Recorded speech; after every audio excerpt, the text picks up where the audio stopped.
has now been completed. Mr. Speaker,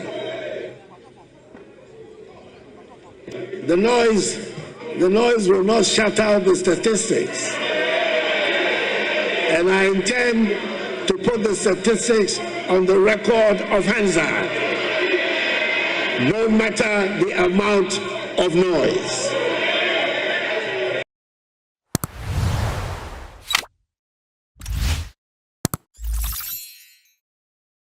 The debt levels are reducing, recording a significant reduction in the debt stock by 46.8 billion Ghana cedis to 761.0 billion Ghana cedis in October 2024, from 807.9 billion Ghana cedis in September 2024. The public debt to GDP ratio, therefore, reduced from 79.2% in September 2024 to 74.6% in October 2024. This is expected to reduce further to 55% of GDP in net present value terms, a level that restores Ghana's debt sustainability. It is hoped that the new government will continue with the policies being implemented to achieve the debt sustainability target.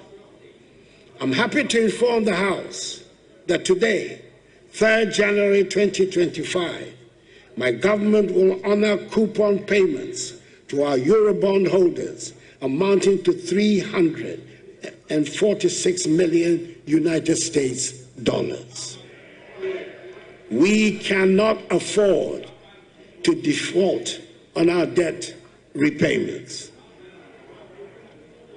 That's advice that I want to give to the incoming finance minister. These achievements demonstrate our firm commitment to the policies, structural reforms, and program objectives and targets under the program. Let me at this juncture state unequivocally that the banking sector cleanup undertaken by my administration was an act of necessity, not of vendetta. It was a bold and decisive intervention to safeguard the strength and integrity of Ghana's financial system. The illegalities and irregularities perpetuated by the affected banks and financial institutions are well documented and indisputable. These practices threaten the very foundation of our banking sector and jeopardize the hard-earned savings of millions of Ghanaians. Our actions ensure that not a single depositor lost their money, an unprecedented achievement in financial crisis management. Today, the results are there for all to see.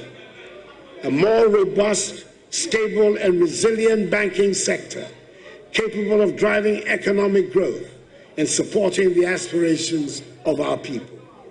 It was a necessary decision to restore public confidence and secure the future of Ghana's financial sector. Mr. Speaker, my government recognized at the very outset that the fight against corruption required more than rhetoric. It demanded systemic, sustained, and strategic action. To this end, my government initiated a holistic program of legislative, administrative, financial, and technological reforms. Indeed, one of my most satisfactory moments as president was when we established the Office of the Special Prosecutor. For me, this was not just another government office. It was, and still is, a symbol of our determination to tackle corruption head-on. I wanted Ghanaians to know that no one, no matter their rank or status, would be above the law. Its creation was initially met with considerable skepticism in some quarters, but I believe now that there is general consensus that has been an important contributor to our anti-corruption efforts. During my first term, we passed the Witness Protection Act in 2018, creating a framework to safeguard individuals who cooperate with law enforcement, especially in corruption cases. Furthermore, the Criminal Offences Amendment Act 2020 had elevated corruption from a misdemeanor to a felony, with harsher penalties of 12 to 25 years of imprisonment. We also enacted key laws, such as the Fiscal Responsibility Act, the Revenue Administration Amendment Act, and the Anti-Money Laundering Act, all of which have strengthened our institutional framework to combat corruption and ensure accountability. We ensure that all allegations of corruption leveled against appointees were duly investigated by independent institutions of state, which generally dismiss them as unfounded. Budgetary support for accountability institutions has also witnessed unprecedented increases. For instance, from 2017 to 2023, SHRA's budget increased by 99%, Parliament's by 100%, the Office of the Attorney General by 162%, the Audit Service by 258%, and the police by 274%. These investments reflect my administration's commitment to empowering these institutions to discharge their mandates effectively, which means that the tools needed to exact accountability from all public office holders, including those of my own government, have been considerably sharpened. The application of these tools, whilst respecting as it should due process and the rule of law, however, should pose no problem, no fears for any honest public office holder. I remember the early days of these reforms when skepticism abounded. People asked, will this really make a difference? Today, the numbers speak for themselves. The Auditor General's report for 2023 showed a reduction of 5.2 billion cedis in financial irregularities, a 32% drop from the previous year. You're not listening to me. You're not listening to me. I've just explained to you. From the previous year, I just said so. Listen, open your ears and listen to me. Mr. Speaker, my government has undertaken impressive reforms to strengthen Ghana's judiciary, enhancing both capacity and accessibility. Key achievements include addressing court infrastructure challenges with the construction of 100 courthouses, 90 of which have been completed and are operational, making it the biggest single infrastructural intervention for the judiciary in our nation's history. The establishment of the Court of Appeal complex in Kumasi, along with 20 townhouses and a guest house for justices in the northern sector, now enables appeals from 11 regions to be handled locally, reducing delays in justice delivery. Additionally, the implementation of the e-justice system has digitized case management and streamlined processes, solidifying the judiciary's role as a bulwark of Ghana's democracy and development. Moreover, the Law House, a modern facility for the Office of the Attorney General, has now been completed. Mr. Speaker,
in the mining, forestry, and land sectors.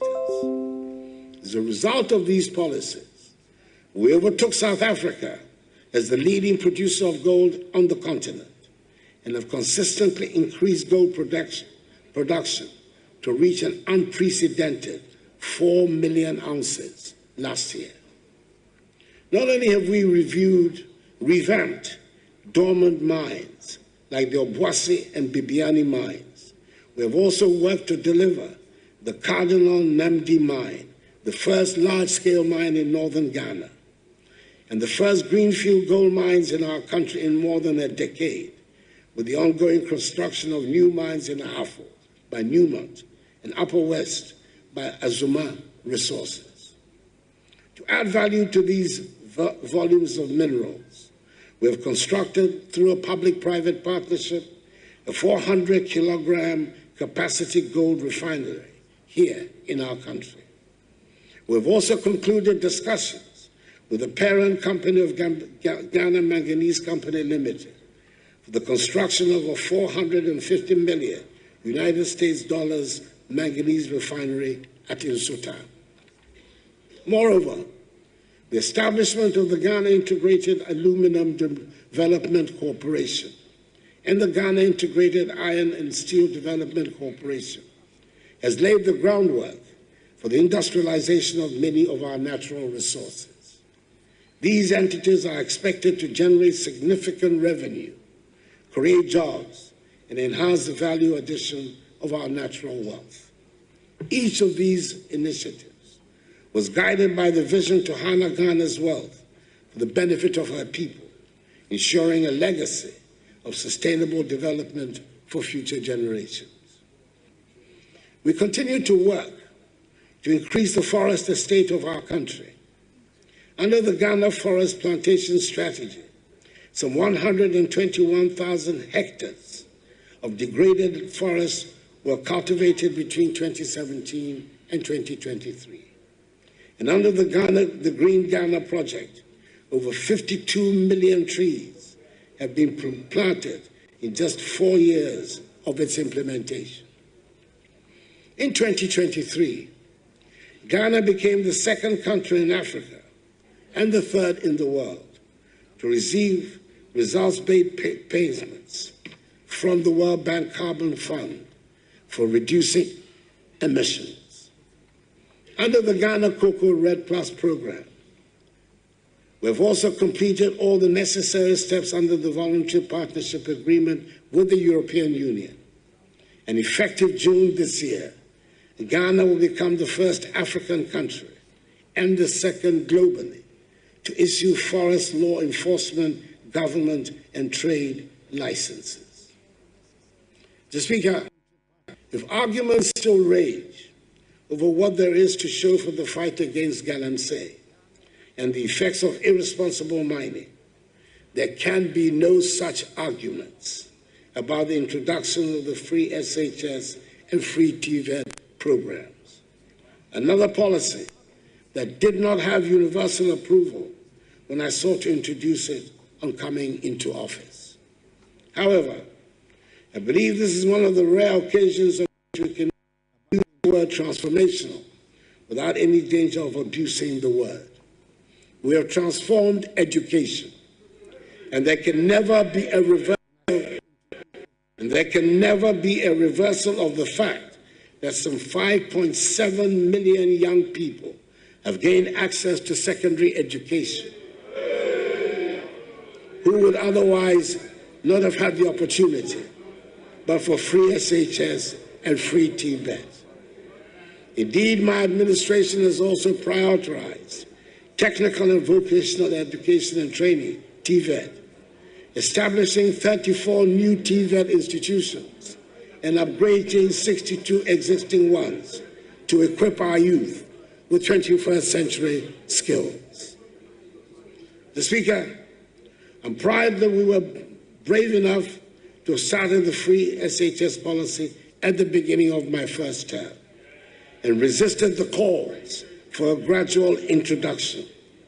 I'm glad that we've removed from the Ghanaian mindset the belief that secondary school education is only for people from certain households and families.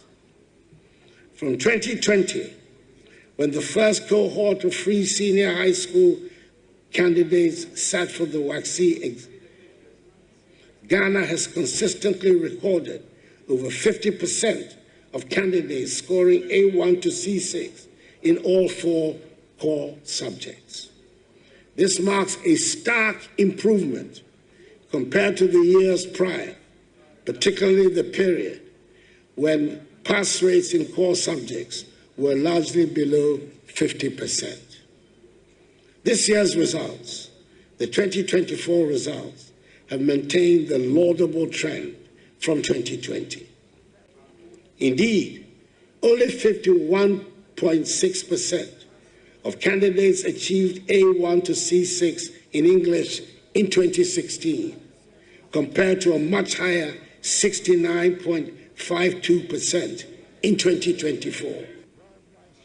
Probably, Mr. Speaker, the most poignant aspect of those times was not the fear that gripped us all, but the fact that we were unable to hold hands or hug each other, and we could not have funerals for our dead. It is worth emphasizing the point that with the help of the Ghanaian people and the guidance of the Almighty, we managed the pandemic in our country to the admiration of the whole world. Indeed, during the COVID-19 pandemic, Ghana emerged as a leader in Africa, managing the crisis with a balanced approach that prioritized lives and livelihoods. We were among the first countries on the continent to secure vaccines and roll out a comprehensive vaccination program.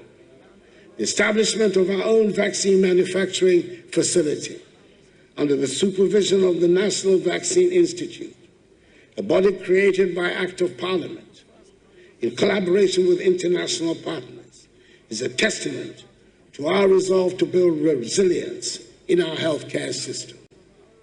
In the spirit of transparency and accountability, a parliamentary audit was conducted on the accounts relating to COVID-19 expenditures, reflecting my government's attachment to accountability and the effective stewardship of public resources during a time of crisis. However, the consequences of the COVID-19 upheavals on all aspects of our lives have gone way beyond what anyone could have imagined, and we're still dealing with the effects on the economy. But let me first deal briefly with the effects on the health sector. This pandemic showed us some of the alarming shortcomings of our health delivery system, and we have strived to seek remedies to ensure that we're reasonably prepared to meet the next emergencies. The most important intervention is the Agenda 111 project we have embarked upon that aims to place a hospital in every district. Out of the 101 district hospitals and 2 psychiatric hospitals on the project list, there are 99 district and 2 psychiatric hospitals where contractors are deployed and work is in progress. I'd hoped that construction would be completed on all of them, but that, alas, was not to be. I'm pleased to report that on December 5th, I had the utmost pleasure to commission 3 of the district hospitals. Progress of works on the other 98 active sites range from 5% for sites whose work commenced recently to 95% at other sites.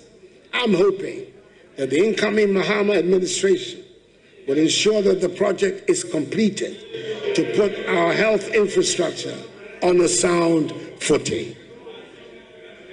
Furthermore, we launched the National Ambulance Services Revitalization Program, increasing the number of ambulances from 55 barely functioning ambulances to over 300, ensuring timely emergency response and saving countless lives.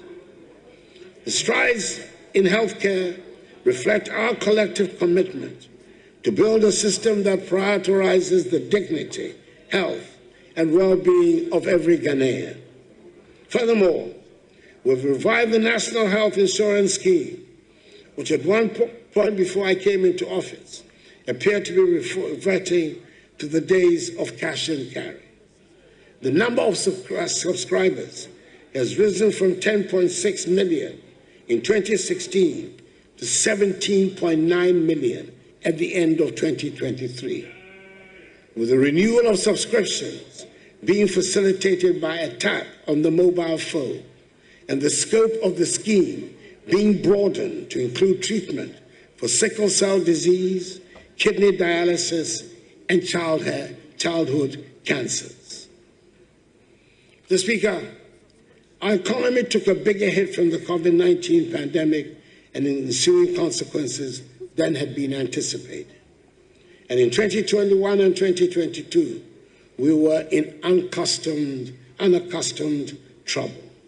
Our economy, which in my first term had been widely acknowledged to have performed creditably, marked by the longest period of single-digit inflation, 7% average GDP real growth rate, and strong external balances, was on its knees. The government's difficulties in Parliament, with the slimmest of majorities, gave the impetus to the international rating agencies to trash us on their assumption that we would struggle to get financial policy measures passed through the legislature. We faced the problems we encountered with equanimity, took a deep breath, and decided to apply for an IMF-supported program, dubbed Post-COVID-19 Program for Economic Growth, PCPEG, in the middle of 2023. The implementation of the program so far has gone well, even as it has been challenging. We have passed successfully through 3 successive reviews of program implementation by the IMF board, with the most recent review approved on 2nd December 2024, leading to the disbursement of $360 million United States dollars. The fund has therefore disbursed a cumulative $1.9 billion United States dollars to date. At the moment, I'm able to say with confidence that the crisis is over, that the economy has recovered strongly and faster than projected.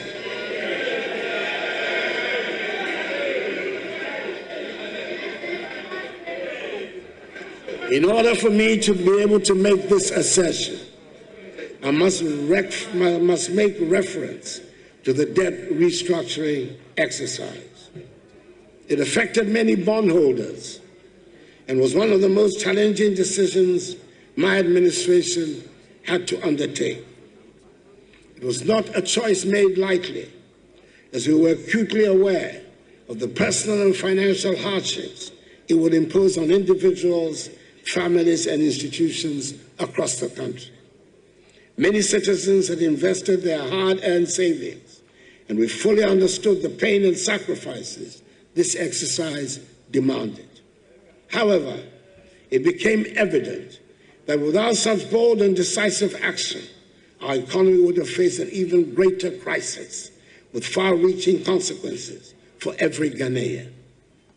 This restructuring was essential to address unsustainable debt levels and to create the fiscal space needed to stabilize the economy and lay the groundwork for future growth.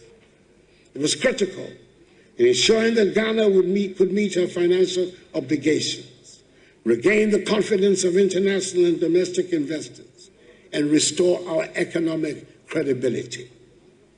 Through the resilience and understanding of the Ghanaian people, coupled with the strategic measures we implemented, we have been able to chart a path towards the recovery that is underway.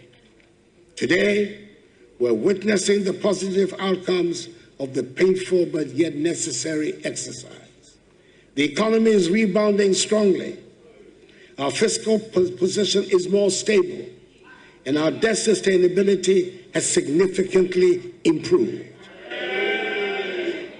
These developments have provided a solid foundation for for sustained growth and development, ensuring that the sacrifices made by bondholders and other stakeholders will not be in vain, but rather the basis of Ghana's economic revival. Mr. Speaker, the country is not broke, as some propagandists want us to believe. We're handing over the country with gross international reserves of almost $8 billion United States dollars.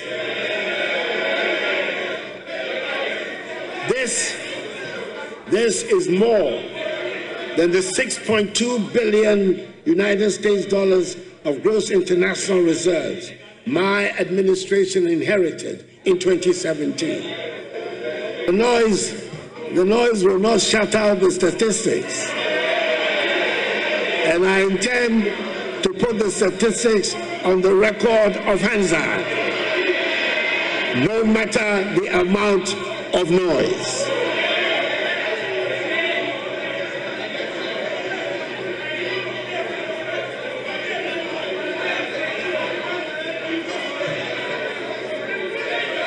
Mr.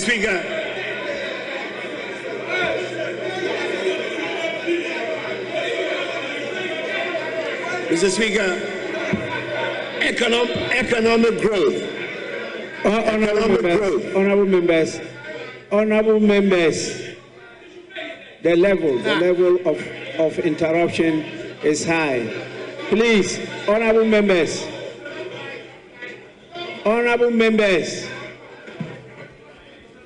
His Excellency the President is not out of order. Please.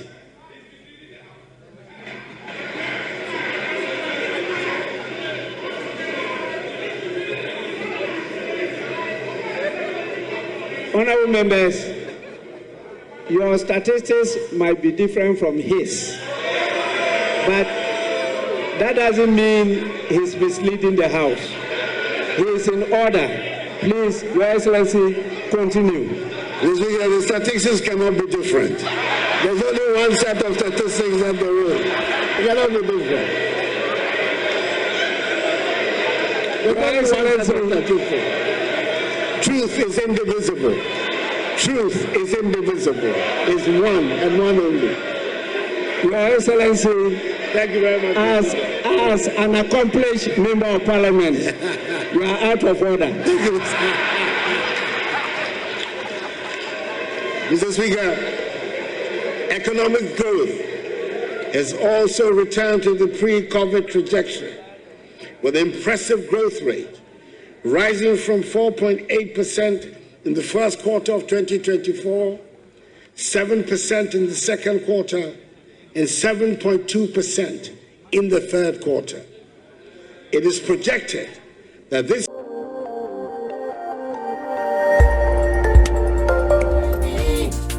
Khemical TV, yeah. Khemical TV, anything goes.